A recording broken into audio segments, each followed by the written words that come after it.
I'm Rosemary Shrager and I've been teaching cookery courses for years and years, and I also write books on how to do things just to make you the best cook. And today I'm going to answer some cooking questions you guys at home asked me on social media. What's the secret of a perfect scrambled egg? You first of all put your eggs into a bowl. There we go. Whisk the scrambled eggs up. I'm going to put some seasoning in. And it's always better when you're doing scrambled eggs to whisk them up a little bit more than usual. You put some butter in the base of your frying pan. The most important thing here is you have got to do a low heat. You let it sit. Now the trick is, what you don't want to make it fluffy.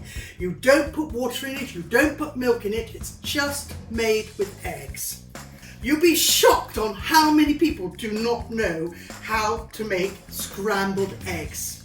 And we're not whisking it, we're not doing anything, we're just literally going on a low heat backwards and forwards. Making a scrambled egg is all about patience. There we are, you can see that now. And pop it on there. I always like pepper on mine. You can put some parsley on it, or you can put anything on it.